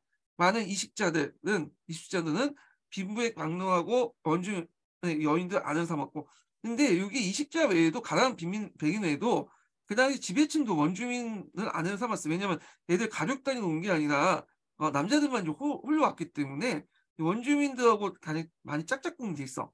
그래서 결국에는 이제 이렇게 원주민과 에스파냐가 혼을 아닌 메스티조가 이제 만들어졌죠. 메스티조. 그래서 남미의 대게 보면 이 메스티조가 상당히 비중이 높죠. 그 수는 날로 갈수록 증가해요. 원주민과 에스파니아를 능가하겠다. 오늘날 아메리카 주민의 대다수를 차지하는 것이 이 메스티조다. 이렇게 보시면 돼요. 예. 소라고 돼 있네. 좋은데. 예. 그래서 이제 있고 그 외에도 남미는 상당히 이제 뭐냐 호년아들이 많죠. 기본적으로 메스티주가 있고 그다음에 그 백인하고 그 당시 또 흑인 노예 간의 어떤 그 혼연이 있죠. 물라토라고 하죠. 그다음에 이제 그 아시아 그 원주민하고 흑인 간에 또 이렇게 결합된 게 있어. 삼바라고 하는데 하여튼 이런 것들이 이제 이게 뭐냐면 이거 혼혈 애들이 되게 많아. 그래서 이제 얘네들 비중이 상당히 높죠. 얘네들요. 예. 자, 그래서 이제 에스파냐 정복자들은 그들의 기지에 맞기 때문에 즐겨 목축업을 이제 강요했다. 에스파냐부터 말, 소, 양들을 들어와 기후가 온화한 지역에서 대규모 목장을 건영하였으며 에스파냐 목장주들은 보다 가난한 에스파냐인과 메스티도를 이제 그 원주민들의 노동자를 대가족같이 거느렸다. 목장은 우축에 부적절한 열대 해안 지역, 특히 카리브해 해나 멕시코만 일대에서는 사탕과 담배를 많이 재배를 했어요. 그래서 이걸 플랜테이션 농업이라고 하죠. 네. 그리고 노동력은 포르투갈 상으로부터 구입한 아프리카 흑인 노예를 많이 사용했다. 왜냐하면 처음에는 원주민을 많이 사용했는데 이 원주민들이 그 뭐냐면 픽픽 쓰러지죠. 네. 그래갖고 이제 천연두나 이런 것들 명령이 없기 때문에 그래서 어느 정도 이제 그 명령종도 있고 그 카리브해 그 기후에 맞는 흑인 노예들을 가지고 왔어요. 네. 그래서 이제 예전에 이게 기출문이 나왔던 것이 이때부터 이제 흑인이 피부 색깔에 따라서 어, 노예 기준이 되죠. 노예 기준. 예전에는 흑인 노예도 있었고 백인 노예도 있었고 다양한 노예도 있었는데 다양한 인종의 그 당시에 이제 근대에 들어와서 흑인이 노예가 됐습니다. 네. 그래서 이때 이제 흑인이 노예가 됐다. 그래서 근대적인 어떤 노예의 의미는 피부 색깔이 중요했다. 흑인이라는 피부 색깔. 이게 예전에 기출문이 나왔어요. 그래서 흑인이 뒤에 이제 자기 주인에 따라 기독교 신자가 돼도 계속 노예가 됐어. 원래는 기독교인의 기독교 신자가 노예가 삼지 못하는 그런 법이 있었는데 이게 기독교에 있는 법이죠. 근데 그걸 무시해버렸죠. 왜냐 흑인 자체는 아무리 기독교인이 되더라도 노예인 거야. 그 인식 자체가 이제 이때부터 형성됐다 이렇게 기억을 해주시고 또 관련된 내용이 예전에 기출문에 나왔던 거죠. 예. 자, 그다음 목축이나 사탕 재배가 매우 유리한 사업이 틀림없으나 식민지 초기에 있어서 금과 귀금속 채굴에 비하면 아무것도 아니었다. 그래서 초기의 정복자들은 아즈테크나 잉카 제국이 보유한 금과 은을 마구잡이로 탈취하여 사복도 채우고 본국에도 보냈다. 자, 이러한 그러나 점차 금과 은강에 답사하여 이를 채굴하게 되었고 그 16세기 중엽에는 멕시코의 포토시와 같은 포토시가 이제 예전에 시험 문제 나왔죠. 예, 요거 포토시가 있는데 엄밀히 멕시코 아니죠? 멕시코는 아니고 그 이거는 이제 여기는 볼리비아예요. 볼리비아 포토시. 예. 그래서 이거 나왔고요. 그 다음에 이제 멕시코 자체는 여기에서는 그 마치 강산 같은데 멕시코는 도시 이름이에요. 도시 이름이고 멕시코에 이제 무슨 강산이 있냐면 세로리코 강산이 있어. 이게 유명한 이제 그 금강이야. 금강의 금강인데 여기 세도니크 강산에서 금이나 음이 많이 나오니까 여기에 이제 중심으로 해서 포토시라는 도시가 형성된 거야. 예. 그래서 이제 이렇게 좀 기억을 해두시면 될 것 같아요. 예. 그래서 이제 이 포토시는 17세기 때 갈레온 무역 있죠. 갈레온 예전에 있죠. 여기 배 이름이죠. 요 갈레온을 중심으로 태평양 왔다 갔다 하면서 이제 무역 행위인데 이 갈레온 무역의 중심 도시가 됐던 것이 포토시다. 이렇게 보시면 될 것 같아요. 예. 자, 그래서 이제 이 포토시와 같은 풍부한 강맥들이 발견되었다. 그래서 에스파냐의 왕실은 16세기 중엽부터 이 귀중한 귀금속을 안전하게 운반하기 위해서 전함의 호송하에 20척 그 뭐냐면 내지 60척으로 구성된 대성당을 정기적으로 운행되었다. 이에 막대한 양의 귀금속이 신대로부터 에스파냐 운송되어 에스파냐 왕실 풍요롭게 만들 뿐만 아니라 유럽 경제에 큰 자극과 영향을 미쳤다. 자, 이거는 이제 뭐죠? 가격혁명이죠. 음, 가격혁명. 그래서 그 영향을 미친 게 가격혁명이다. 이렇게 보시면 돼요. 자, 근데 요게 나중에는 잘 안 됐어. 그래서 이제 그 신대륙부터 에스파냐 운반해서 에스파냐 왕실이 풍요롭게 했는데 이게 이제 요 신대륙에서 그 건너올 때 도중에 딱 영국이 기다리고 있죠. 영국의 그 함정 해적단이 그래갖고 이걸 달치를 했어요. 카리브해에 딱 기다리고 있다가. 근데 카리브해가 이 해적단이 많은 이유가 이 당시 에스파냐 왕실에 갖다 붙이는 게 금과 은을 도중에 탈취하기 위해서 이런 영국에 비롯한 해적단이 되게 많았어요. 예. 그래서 하여튼 그때 대표적인 해적이 드레이크 같은 그런 사람이 대표적인 건데 하여튼 이런 것도 있었다. 이렇게 보시면 될 것 같아요. 자, 그다음에 이제 이렇게 있고 그 지리산의 발견 및 결과를 보죠. 주로 이제 지리산의 발견과 결과에 여기에서 기출문이 많이 나와요. 시간 안 되신 분들은 앞에 있는 내용들은 이제 아메리카 지배에 있죠. 아메리카 대륙 지배 방식을 제외하고는 그냥 건너뛰면 되시고 어 주로 이제 여기에 이제 기출문이 많이 나오니까 여기에 집중적으로 읽어보시면 될 것 같아요. 여기 부분만 시간 안 되신 분들은 자 그래서 이제 어떤 그 흐름이 있었냐. 그래서 이제 그 변화를 한 네 가지로 정리해 볼 수 있죠. 첫 번째로는 새로운 문물이 전래되었다. 신대륙부터 새로운 문물이 전래됐죠. 그리고 그 신대륙도 구대륙부터 말이라든지 이런 것도 많이 도입되고 그래서 서로 간에 물물교가 많았죠. 그래서 이제 뭐 이렇게 해서 이제 아시아, 아프리카, 아메리카에 이렇게 이제 서로 간에 새로운 문물들이 교환이 되죠. 이렇게. 아메리카에서 이쪽에 건넌 것이 뭐예요? 아시아나 이렇게 아프리카나 이렇게 유럽 지역에 건너갔던 것이 그 어떤 거냐면 담배, 어, 그다음에 뭐 이런 것들이 이제 감자 이런 것들이 건너갔고요. 그다음에 구대륙에서 이제 뭐냐 아메리카 건너온 게 말 같은 것들 이런 것들이 건너갔죠. 그러니까 서로 간에 새로운 문물들이 전래됐다는 거. 그다음에 금과 은이 대량으로 나왔죠. 그래서 건너서 유럽의 상업혁명과 그리고 산업혁명 꼭 가격이 뜨던 가격혁명을 불러일으켰는데 시험 문제 이거 은근히 많이 나와요. 두 가지 기억을 해두시고 그다음에 유럽의 경제적 중심지가 지중해에서 이제 어디로 옮기죠? 대서양으로 예, 옮기게 되고 그 역사적 의미를 이제 볼 수 있듯이 이제 서양 중심의 어떤 진정한 세계사가 이제 성립됐죠. 오늘날 세계사라는 의미 이런 것들이 성립됐다 이렇게 보시면 될 것 같아요. 자, 그래서 이런 여러 가지 이제 그 변화상을 이제 볼게요. 자, 다음 장 넘어가서 보면 자, 지리산의 발견으로 유럽의 물질 생활은 풍요해지고 유럽의 경제는 비약적으로 발달했다. 발전했다. 그래서 이제 첫 번째가 이제 여러 문물이 이제 전파되어 들어왔죠. 자, 종래 지중해 무역으로 유럽인들이 익히 알고 있던 동방물산이 대량으로 값싸게 들어오고 새로운 생물이 소개되었다. 왜냐하면 이제 지리산을 발견해서 값싸게 직구가 가능했죠. 그러다 보니까 이제 예전에 들어왔던 뭐 그 향신료라든지 뭐 비단이라든지 그다음 차량 같은 것이 가격이 다운돼서 들어왔잖아요. 그래서 이제 이렇게 있고 자 대표적인 사건이었던 훌추의 경우 16세기 초 포르투갈 상선대나 때는 1,300톤을 운반했고 가격은 수시로 변동했으나 지중해 경우보다 가량 쌌다. 새로운 상품 캘리코와 같은 면직물들이 속에 있고, 이 면직물이 유럽에 되게 크게 파동을 두죠. 그래서 모직물 공업을 몰락시키는 어떤 계기가 돼요, 이게. 그다음 17세기 때 차, 어, 다가 들어왔다. 차가 들어왔죠. 다 같이 대중의 일상생활이 널리 사용되었다. 그런 거죠. 그리고 새로운 상품이나 상물 역시 어, 아메리카 신대륙에 많이 도래되었다. 아프리카에서는 그게 뭐냐면 금상아가 중시였고 점차 흑상아라고 불리는 흑인 노예가 값진 상품이 되었다. 자, 흑인 노예는 초기에는 신대륙 에스파냐의 어떤 식민지에서, 그리고 후에는 북미에서 그 수요가 커졌으며 에스파냐 왕실이 발굴한 흑인 노예 공급권의 막대한 이득이었다. 이걸 이제 뭐라고 얘기하냐면 아시멘토라고 해요. 아시멘토.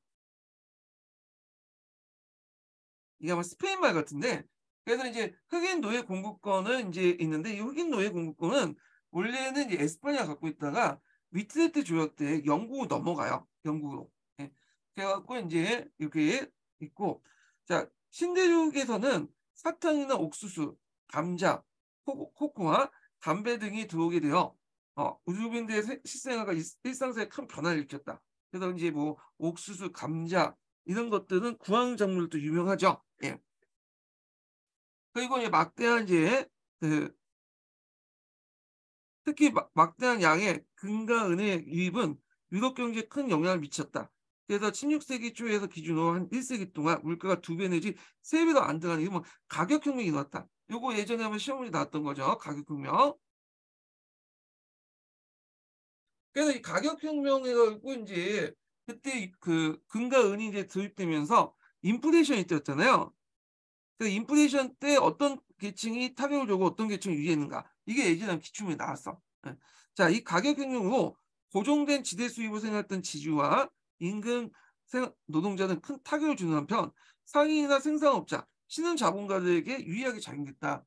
왜냐하면 이제 자본가들은 자기가 돈을 빌려서 사업을 하잖아. 근데 그만큼 이제 이자를 많이 그러니까 돈을 주고 이제 빌리면 이자를 내야 되잖아요. 그런데 이 가격 경쟁 동안 환명을 통해서 물가가 뛰었기 때문에 실제 이자율이 떨어진 거야. 그러니까 개이득 본 거죠. 예. 그래서 이런 내용도 좀 기억을 해두시고, 이때 신흥 자본가들은 어떤 자본가들이냐? 일단은 상업 자본가들이에요.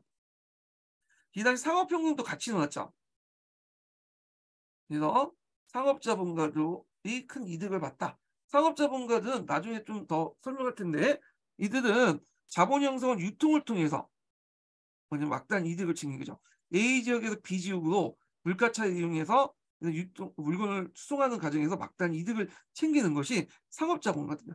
그래서 아메리카에 생산된 물건을 여기 유럽으로 운반하거나, 아니 아시아나 아프리카에 있는 물건들을 유럽으로 운반하는 과정에서 상업자본가들이 등장하게 되고, 이런 자본을 바탕으로 형성된 혁명을 상업혁명이라고 하죠. 산업혁명이나 상업혁명이라는 거예요. 예. 그래서 지리산의 발견의 결과로서 그래서 상업혁명이 있었다, 이렇게 보시면 될 것 같아요.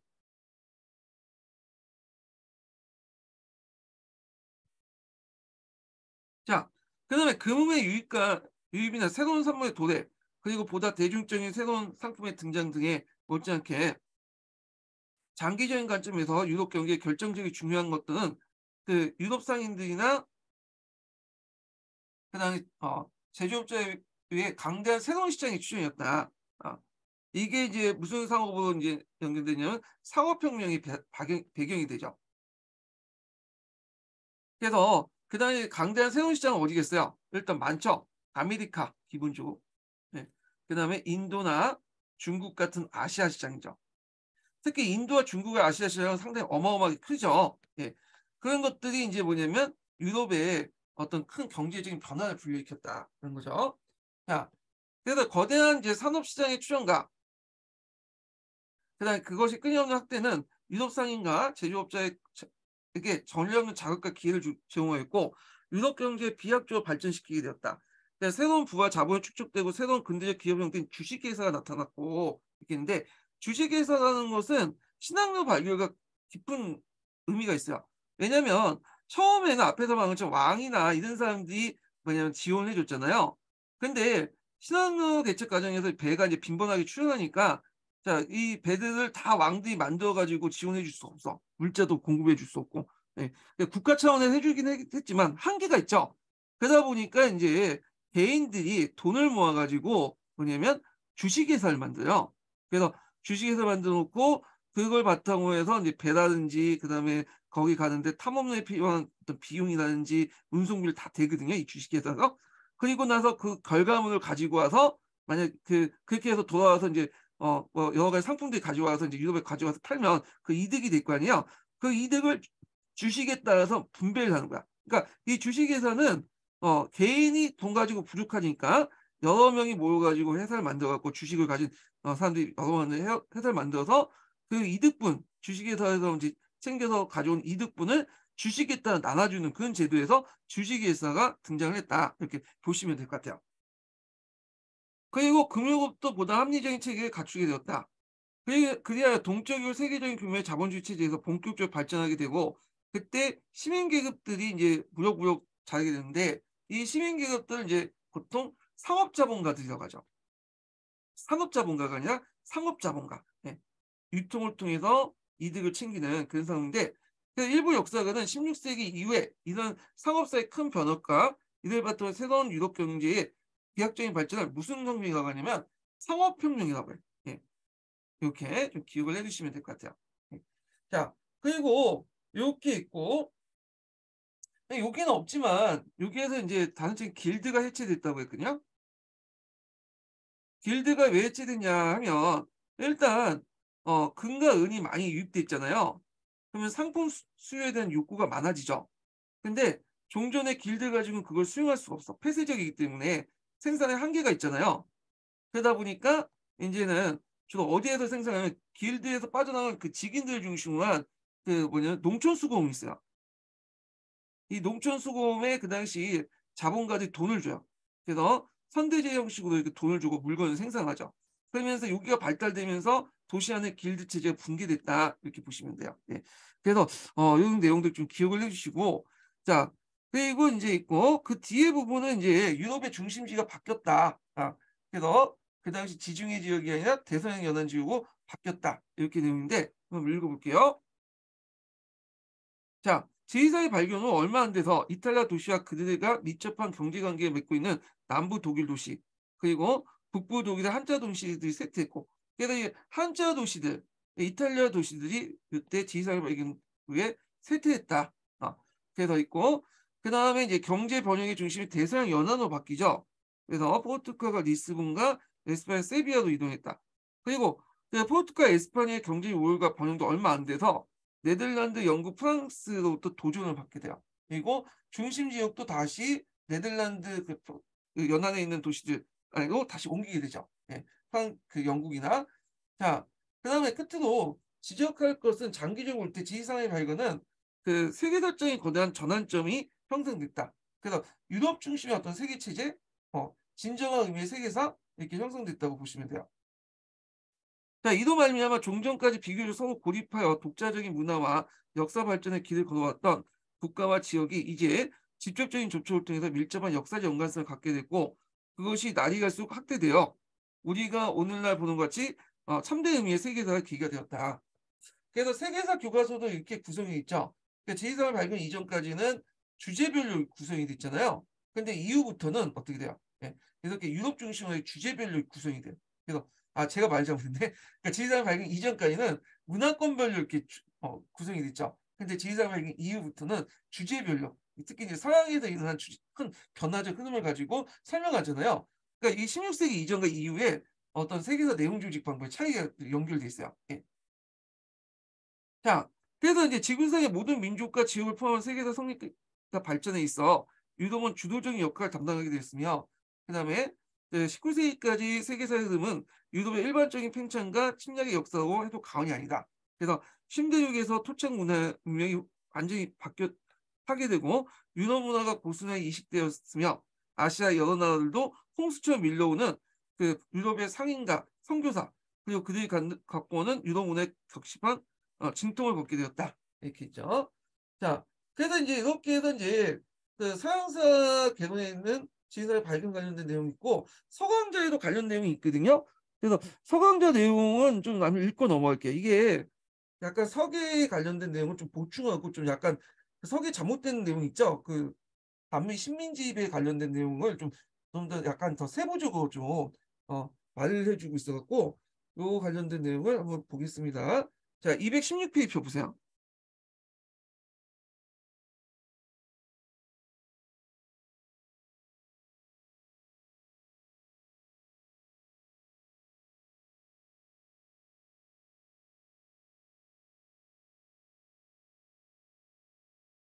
자, 아까 그 여기 보면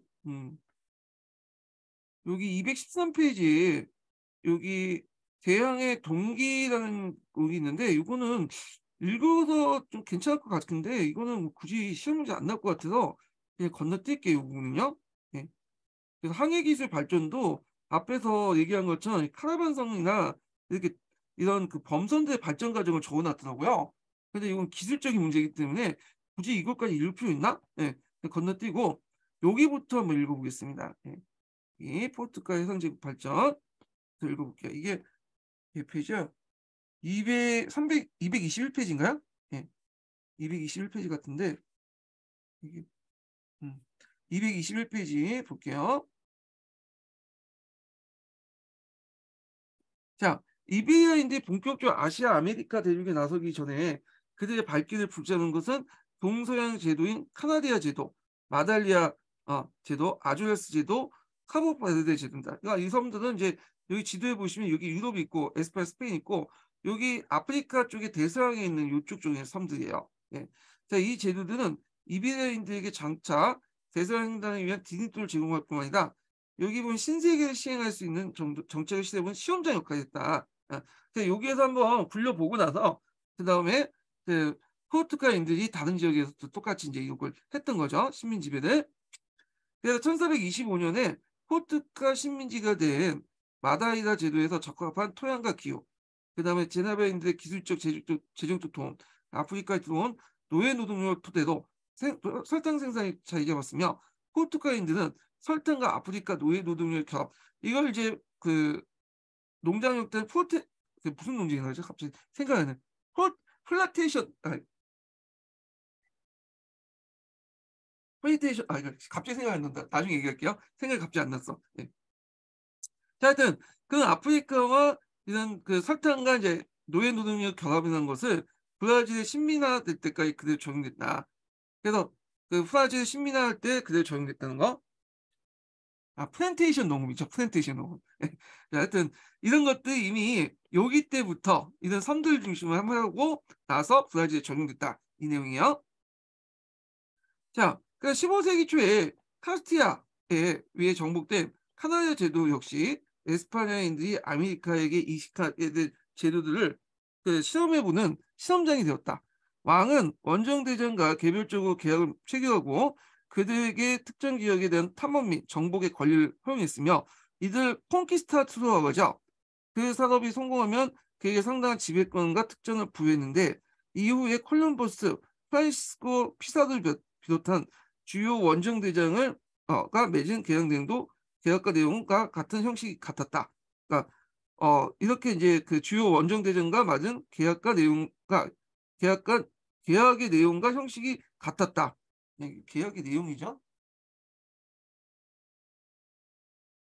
자, 포르투갈 탐험가 정복의 그 시대를 열었던 항해 인물은 항해 왕자 에이크다.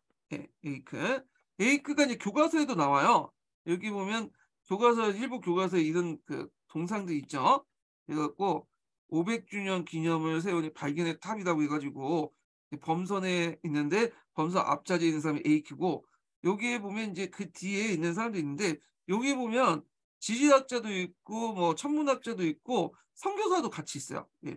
그래서 이런 걸 볼 때 이제 얘들이 탐험하면서 학문도 연구하고 그 지역 사정도 좀 연구하고 기독교도 전파할 목적으로 했다는 걸 보여줄 수 있는 건데 하여튼 자 에이크가 이제 항해 왕자라고 불명을 갖게 된 것은 그가 지리와 항해세 연구에 위해 학교를 세우고 아프리카 서양을 따라 나아가는 원정대를 정기적으로 파견하는 등 그 탐험과 항해에 적극적으로 지원했기 때문이다.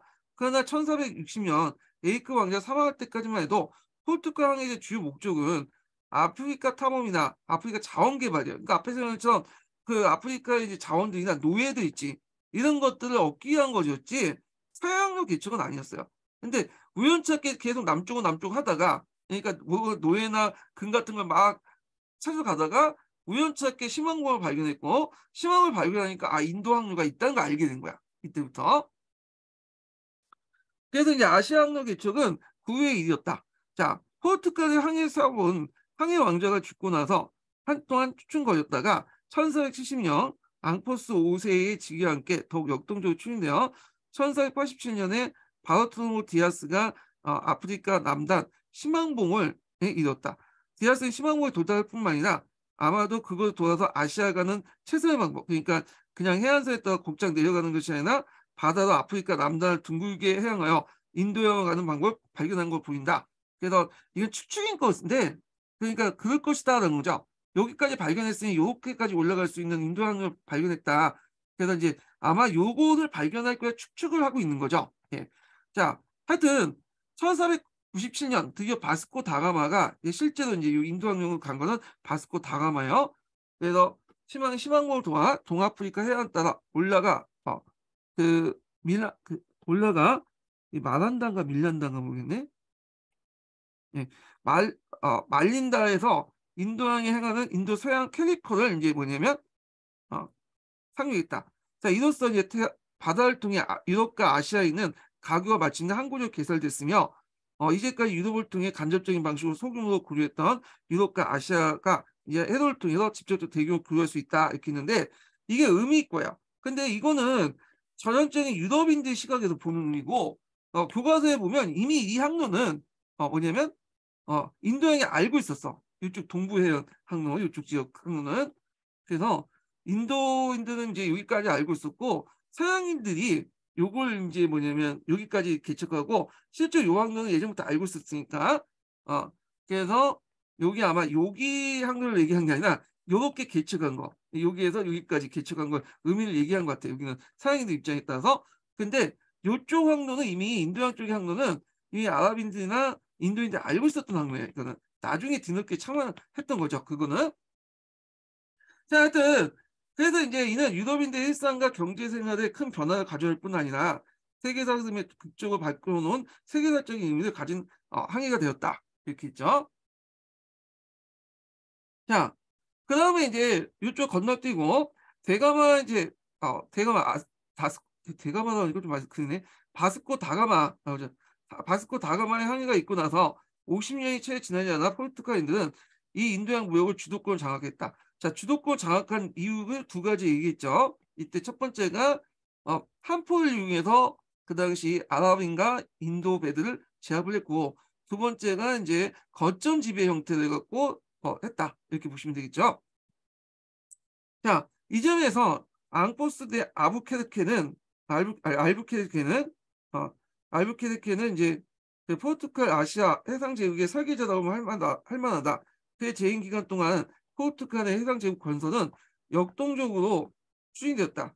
그는 아시아의 내륙이 아니라 해안의 전진 기지를 통해서 아시아의 바다를 지배하는 방법을 택했고, 그에 따라 인도 서해안의 고아, 말라의 해협의 말라카, 페르시아만의 호르무즈, 그 캘리코를 비롯해서 아랍인들의 무역 거점이었던 곳에 남아시아 주요 항구의 무역 거점이었던 남아시아 주요 항구의 무역을 탈취하고, 이들을 기반으로 아시아의 바다에서 포르투갈 해상 제국의 토대를 갖추었다. 이렇게 있죠.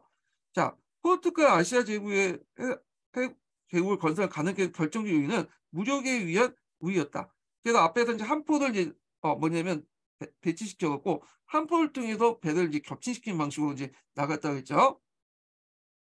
자, 하여튼 이렇게 있는데, 그래도 이제 1500년경 인도양 무역에서 주목을 특징은 대체로 무역에 의존하지 않고 무역이 이루어졌던 사실이다.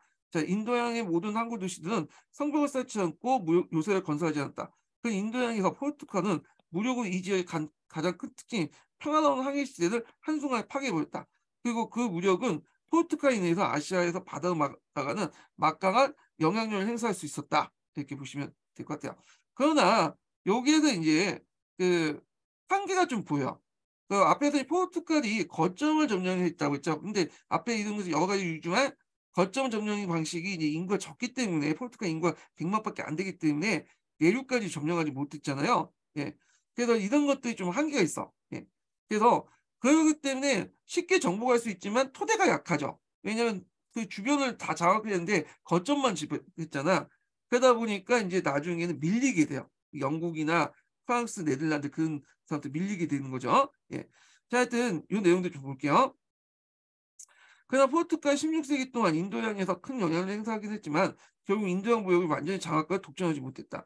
1540년경에 아시아에 거주한 포르투갈은 많아야 7천 명 정도였고 선박도 수십 척의 수준이었다. 자, 이걸 가지고 아시아 유럽 간의 교육을 독점을 지배한다는 건 처음부터 어불성성이었다. 그래서 단기적으로 가능했지만 인구가 하도 작기 때문에 이것도 거점 지배 방식은 도저히 안 됐다. 이렇게 보시면 되겠죠. 그러니까 포르투갈 관심은 수지에 맞는 해상무역 제국 건설하고 이를 안정적으로 유지하는데 그 이상 이하도 아니었다. 요컨대 포르투갈에 있는 16세기 건설 아시아 해상 제국은 유라시아 대륙 가장자리를 세워진 일련의 요새와 고역 교점이다. 그러니까 섬이나 점에 대한 지배지 어떤 그 뭐랄까 면에 의한 그런 통치 체제가 아니었죠. 그러다 보니 기반이 약해질 수밖에 없었던 거죠. 그러니까 이제 이 틈을 노려서 등장했던 사람들이 이제 나중에 17세기 넘어와서 네덜란드고 18세기 때는 영국이죠. 예. 그래서 이 내용도 좀 기억해 주시고 네덜란드와 영국은 거점 지배가 아니라 영역 지배예요. 거점을 일단 만들어 놓고 그 주변 일대를 장악을 하잖아요. 그래서 그걸 바탕으로 본국의 지원뿐만 아니라 그 주변부터 약탈된 여러 가지 인력이나 물자를 바탕으로 지배를 하게 돼요. 예. 이런 것들이 이제 영구적이고 좀 장기적으로 지배할 수 있는 바탕이 됐던 거죠. 예. 이런 거와 이제 좀 연결돼서 보시면 될 것 같고, 자, 에스파냐의 아메리카 제국을 볼게요. 지금까지는 포르투갈 얘기한 거고, 지금까지 이제 다음에 에스파냐 관련된 내용을 얘기해 볼게요.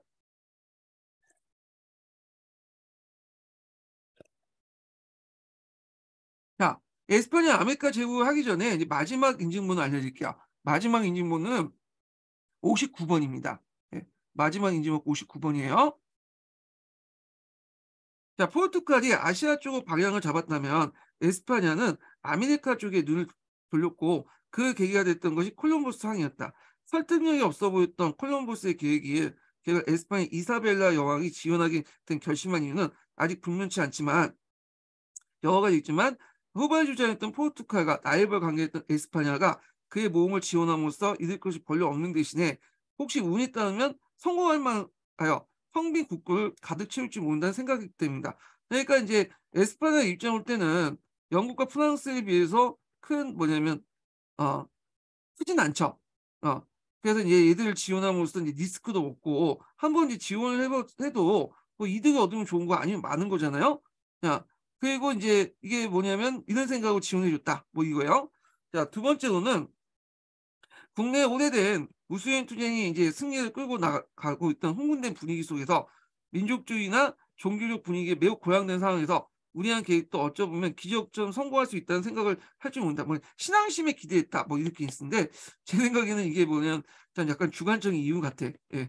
예, 로또 복권 샀거나 아니면 뭐 신앙심에 입각해서 한 거? 요거는 약간 좀 그런 거잖아요. 로또식의 어떤 생각이나 이런 것들은 하여튼 뭐 이렇게 넘어가고 자, 여기 보면 콜럼버스 관련된 내용인데 이거는 각자 읽어보세요. 예, 쭉 넘어가고 그 다음에 이제 다음 장 볼게요. 자, 콜럼버스의 아메리카 발견과 에스파냐 소유권 선언에 대한 포르투갈 이익이 제기하자 에스파냐 측에서는 교황 알렉산더 2세 이게 이제 서기에서는 알렉산더 2세로 돼 있죠. 예.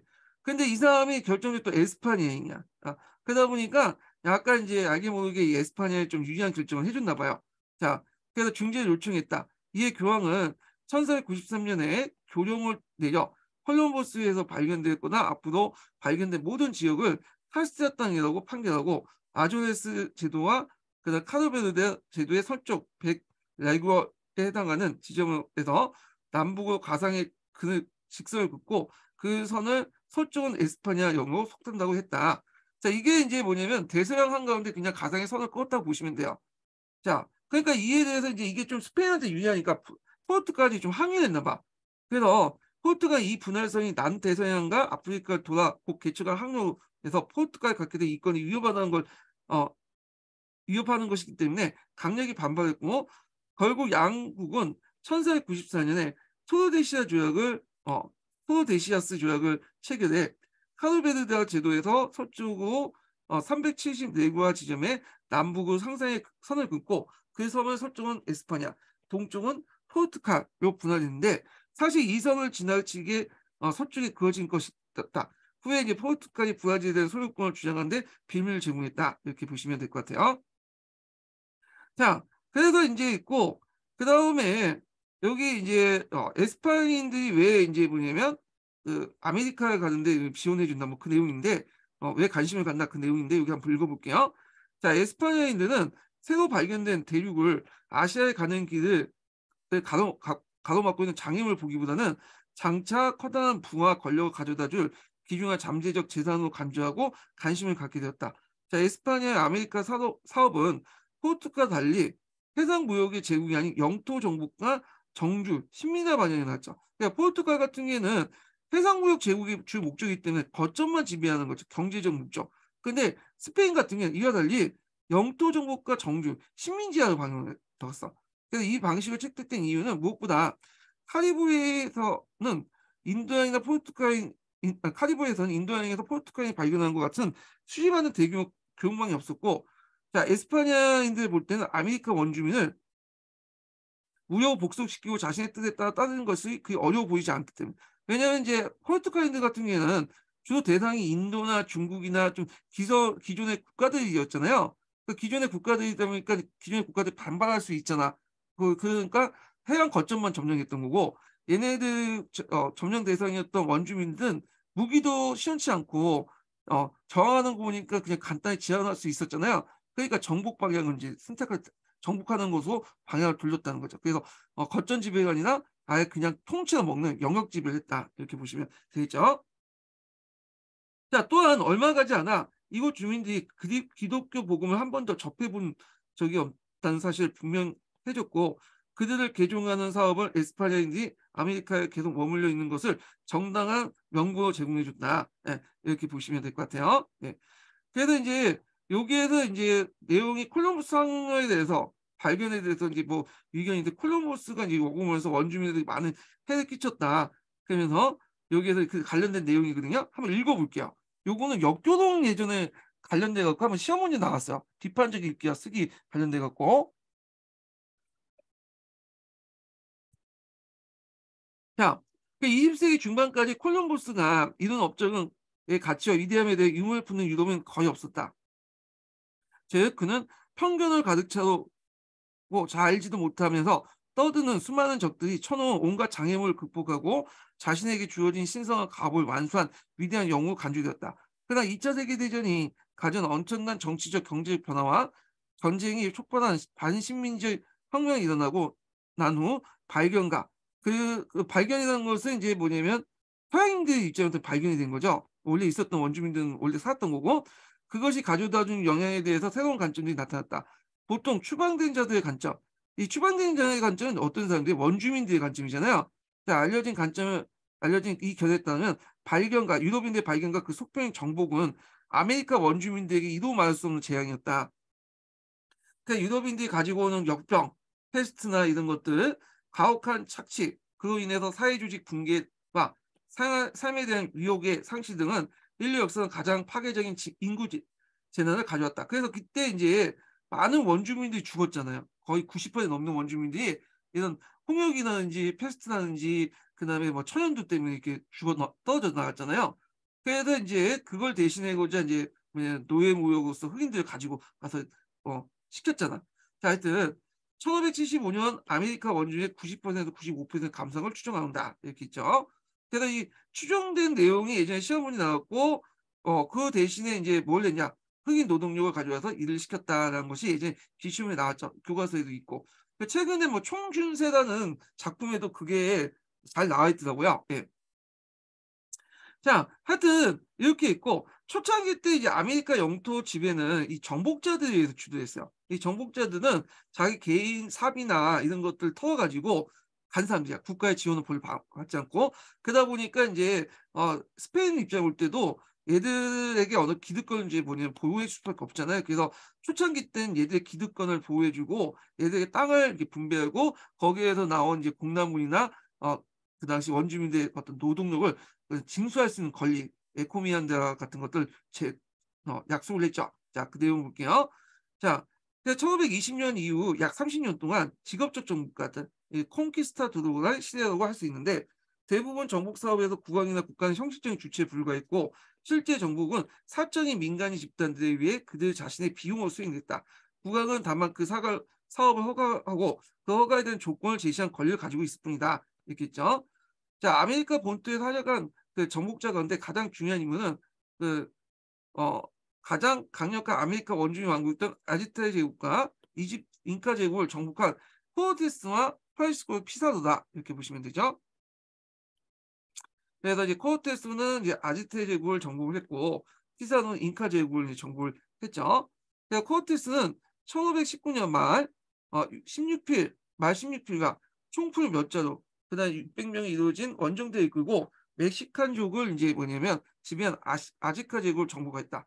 당시 이 제국은 황제 몽테슈무가의 치하에 무려 5,500개의 부족과 2,500만에 이르는 엄청난 인구를 지배하면서도 전성기를 구가할 수 있었으며 제국의 수였던 테노치티트라 이거 외워두세요. 요거는 이 테노치티트라는 그 교과서에서 나오는 거 있거든요.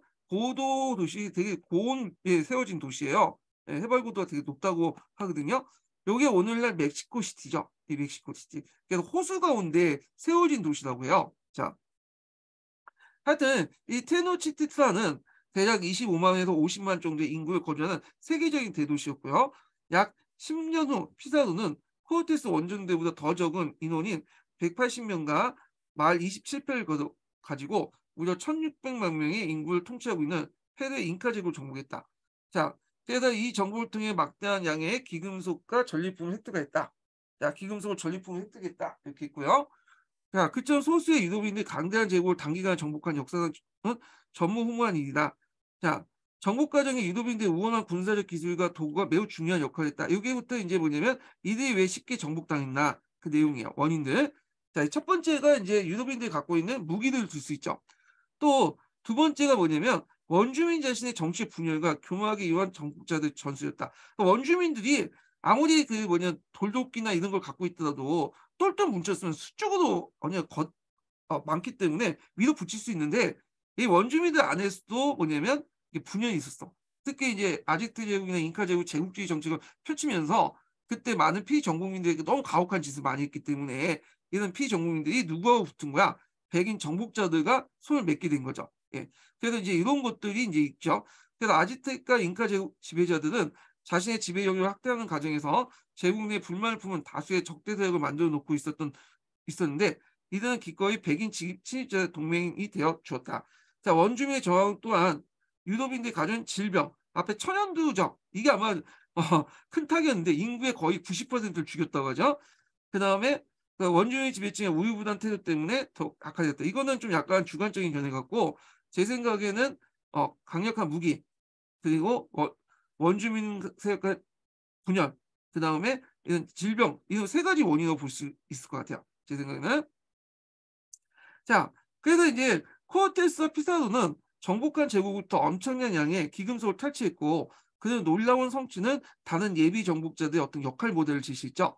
그래서 금 같은 이제 비슷한 노다지를 찾아서 아메리카 정력으로 널리 돌아다니게 되었다. 그 과정에 정복자들은 엄청난 폭력을 저질렀고 그 이내에 에스파냐의 문명 거의 완전히 파괴되었다. 자, 그래서 초창기 때 이제 그 내용이 있죠. 그래서 에스파냐 정복자들은 요때는 이제 초기 때예요. 그러니까 이제 직접 지배하기 전에 얘기예요. 지금 에스파냐 정복자는 사실상 노예제가 다를 바 없는 에코미안다 제도. 이 에코미안다 제도는 그 앞에서 얘기했던 할당된 지역의 공물을 징수하고 그다음에 노동력을 부여할 수 있는 강제 노동을 부여할 수 있는 그런 제도를 에코미안다 제도라고 했죠. 그 다음에 레파르 미아트 제도 아까 얘기했죠. 미타 비슷비슷한 제도인데 이거는 이제 강제 노동을 시키는 게 아니라 임금을 주는 거야. 근데 임금을 주는데 실제 적정 임금을 준 게 아니죠. 거의 좀 약간 조금밖에 임금이 안 줘. 예. 그래서 이제 이렇게 있고 원주민의 지배력을 착취했다. 그러니까 예를 들어 에코미안다는 이론적 인디언들을 보호하고 그들을 교육시킬 문명 세계와 기독교 세계를 인도할 책임을 떠맡는 대신에 그에 대한 보답으로 인디언들에게 부역이나 공을 제공받는 것 됐으나 시간이 지나면서 이 제도는 노골적인 노예자와 거의 구분이 없게 돼요. 예. 그래서 이때 이제 파견된 선교사들이 그거에 대해서 이제 막 비난을 해요. 이거 왕한테 이제 얘기하면서 "이거 제도는 비인도적이다." 막 얘기를 하거든요.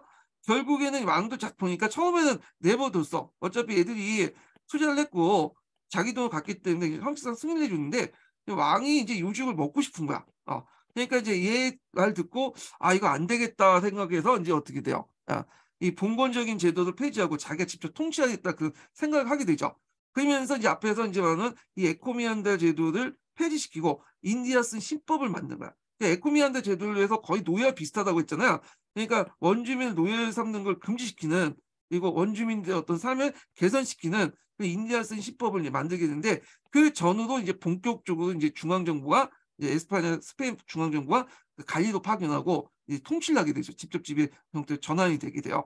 그래서 요런 내용들 좀 기억을 해 두시면 될 것 같고 자, 파괴적인 정복자들의 시대가 그리 오래되지 못했다. 그들은 시대가 시작된 지 40년 후인 1560년경 사원과 정복의 초기 단계 사실은 끝났다. 16세기 중반 이후에 에스파냐인들은 아메리카 지배는 농업, 플랜테이션 농업과 목축, 기금속이랑 강상채굴 등 형태가 점차 고착되었고 그 다음에 이제 여기부터 이제 뭐냐면 요런 그 에코미아다 대신에 중앙집권적 체제로 넘어가게 돼. 그리고 부왕령과 그다음 아우디에시아 고등법원을 중심으로 한 국왕에 의한 지배된 행정제도가 정리되었다. 그래서 인제 이렇게 직접 지배 형태로 넘어갔다. 이렇게 보시면 돼요. 그런데 이제 그럼에도 불구하고 한계가 계속 남아 있었죠. 그러나 16, 17세기 때 에스파냐인들은 라틴 아메리카 대륙을 완전히 지배했다고 말할 수는 없다. 중앙 집권이 됐지만 한계가 있었다는 거야.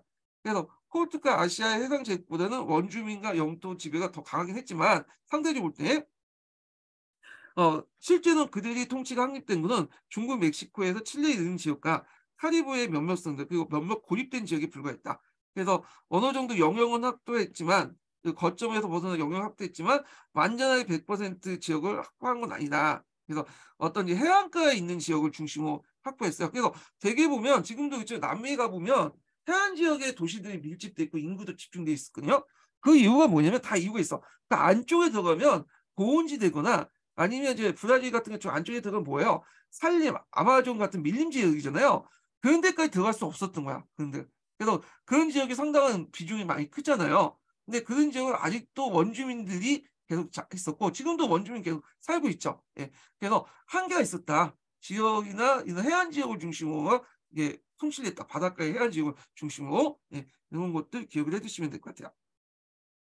자, 그다음에 저 밑에 이제 요게 은 관련된 내용이 있는데 은채굴이 많았다고 했죠.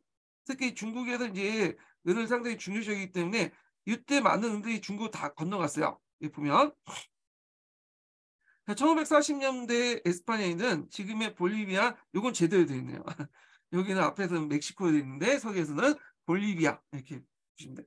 읽다 보면 그 서기나 이런 기존의 책들이 좀 잘못된 게 좀 있어요.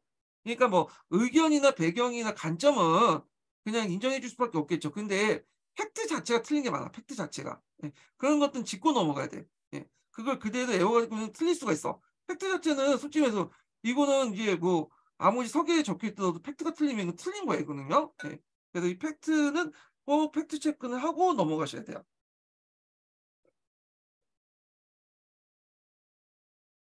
자, 그 포토시는 멕시코의 사카테카스에서 엄청난 매장을 가진 은강을 찾아냈으며 그 수백 년 동안 페루와 멕시코 등은 세계 최대 은의 공급원으로 남게 됐다. 근데 이 대부분 은들이 어디로 갔냐? 갈레온 무역을 통해서 중국 건너갔죠. 자, 그러니까 16세기 후반에는 아메리카 아시아 간의 교육도 크게 늘어났다. 1570년 네, 멕시코 상인이 막대한 이익을 발생을 하는 아카풀코나 여기도 좀 외워두세요. 요거 지도상에 어, 나와 있거든요. 아카풀코 지명이. 그래서 그 교과서에 보시면 이 아카풀코 지명도 포토시와 함께 나와 있어요. 그러니까 쓰고 나올 수가 있어요. 요 지명이. 그리고 마닐라 루스솜이죠. 네. 루스솜의 이제 중심 도시가 마닐라인데 요것도 스페인 식민지들이 식민 시대 때 만들었던 그 하죠. 그래서 오가는 무역론을 개척했다. 자, 이걸 이제 뭐라고 무역을 하냐면 갈레온 무역이라고 해요. 갈련선으로 했기 때문에 갈레온, 갈리언 이렇게 무역이라고 하죠. 그러니까 1년에 한 차례 떠나는 마닐라 갈리온선 항해는 중국에서 매우 소요가 컸던 이 멕시코 운을 가지고 비단, 도자기, 향신료 등을 싣고 돌아왔다. 그래서 한 외국인 관찰자들은 그 무역을 지배했던 멕시코 상인들이 매년 투자의 2배 이상 벌었다고 추정하고 있다. 그래서 에스파냐 관리된 이 무역이 기금속을 고갈시키고 페루에 다량의 중국산 비단을 풀어놓아 에스파냐산 직물에 대한 수요를 감소시키기 때문에 못마땅한 생각이지만 비단 수요가 너무나 크고 공급이 항상 부족했기 때문에 생산량의 비단 직군들이 위해 멕시코를 거쳐 발라크루스 그리고 거기다 스페인을 운송했다. 이게 관련 무역인데 잠깐 이제 볼게요. 여기 교과서에 보면 여기 있어요. 여기 이제 세계사 교과서인가 제가 동아시아 교과서에서 가져온 건데 여기 보시면 여기가 아카풀코라는 곳 있죠. 예, 여기 작실 지을게요. 이게 안 보이네. 여기가 아카풀코라는 그 지역인데 여기가 멕시코의 은강 부분에 있는 거고 이 포토시 지역에 또 은강이 있잖아요. 여기가 양대축이야. 양대축. 그래서 이 포토시 은강이 이쪽으로 해서 가져온을 가지고 와서 요걸 쭉 해서 뭐냐면 마닐라로 가죠. 마닐라. 요때 사용했던 배가 갈레온이에요. 네. 그래서 이 갈레온 큰 범선을 얘기 아까 지금 얘기했죠. 그 범선을 타고 했기 때문에 갈레온 무역이 나는데 이 마닐라는 앞에 이 누스섬이 있죠. 누스섬에 있는 스페인의 시민 도시예요. 예. 그리고 나서 이걸 중국에 가서 이제 뭐냐면 은이다 차라든지 뭐 비단이든지 이런 가지고 이제 받고 가죠. 그래서 이제 이걸 가지고 와서 여기 와서 여기 거쳐 가지고 스페인으로 이렇게 건너가는데 여기는 안 나와 있지만 요쪽 가는 게 좀 막혔어. 여기 앞에서 얘기했지만 요 카리브해 지역에 해적들이 많다고 했죠. 길목에 기다리고 있다가 스페인 성적 그 선박만 노리는 거예요. 그러니까 이 해적들이 많으니까 여기는 가는 것은 좀 약간 비중이 점점 적어졌고 여기에서 이제 어차피 여기 가져봤자 해적한테 털리니까 주로 여기 뭐냐면 유럽에서 무역하는 것보다는 이 마닐라를 거점으로 해서 그 당시 동남아시아, 일본, 영을 대상으로 이런 식으로 영내 무역을 해요. 그래서 나중에 보면 스페인, 포르투갈 상인들이 유럽 간의 무역보다는 아시아 간의 어떤 그 동남아시아, 동북아시아 영내 무역을 통해 막대한 이득을 챙기거든요. 예. 이런 것들이 동아시아 교과서에 있어요. 요 내용이. 그래서 이 영내 무역 이런 것들 좀 보시면 될 것 같고. 자, 그래서 이제 있고 그다음에 16, 17세기 때 라틴 아메리카 은채 군량을 적으면 5에서 6만 킬로미터, 많으면 연간 28만 킬로미터에 달했다. 1500년부터 1650년 사이에 에스파냐 아메리카부터 약 2만 킬로미터 2만 킬로그램과 약 1600만 킬로그램을 유럽으로 들어왔다. 이 엄청난 양의 기금속은 유럽과 아시아 간의 교육을 더욱 활성화한 매개체다. 왜냐하면 유럽이 아시아에게 주는 게 없었죠. 항상 모직물 조금밖에 없는데 모직물 잘 안 입잖아요.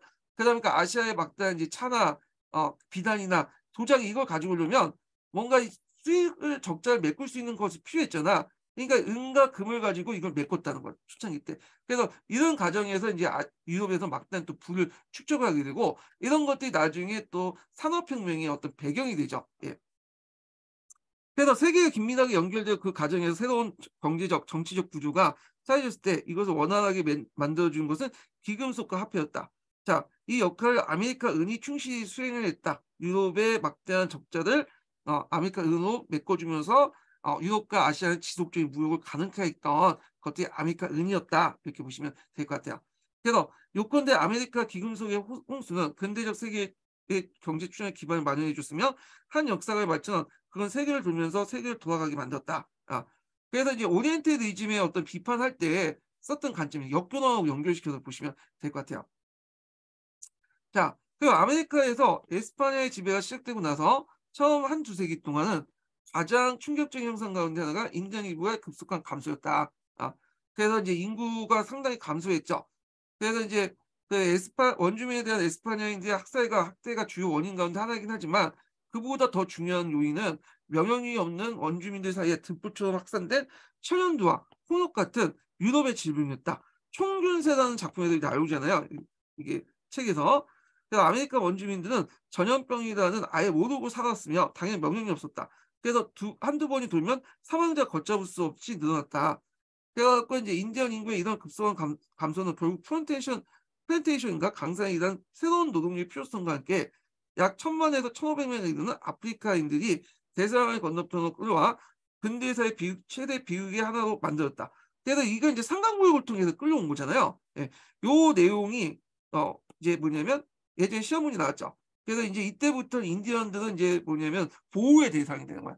애들 이제 포교시켜주고 좀 쉬게 하고 대신에 흑인들을 와 가지고 이제 뭐냐면 착진시켰죠. 예. 그래서 흑인들이 그때 아메리카 대륙으로 많이 유입돼 들어왔다. 이렇게 보시면 될 것 같아요.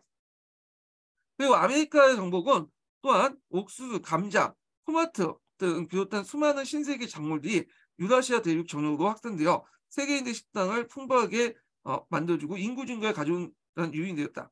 그래서 이 옥수수와 감자 같은 부황작물들은 인구 증가하고 연결돼 있죠. 그 밑에 이제 뭐 영국과 프랑스의 타령이 있는데 요거는 이제 나중에 보시고요. 자, 그다음 대양의 의미와 세계 체제 관련된 내용도 한번 보세요. 근데 이거는 좀 시험 문제 나올 것 같진 않아. 예. 자, 그래서 인제 이렇게 하고 오늘은 여기까지 하고요. 다음 시간에는 종교개혁 관련된 내용을 진행을 하겠습니다. 오늘 끝까지 강의 듣느라 수고하셨습니다.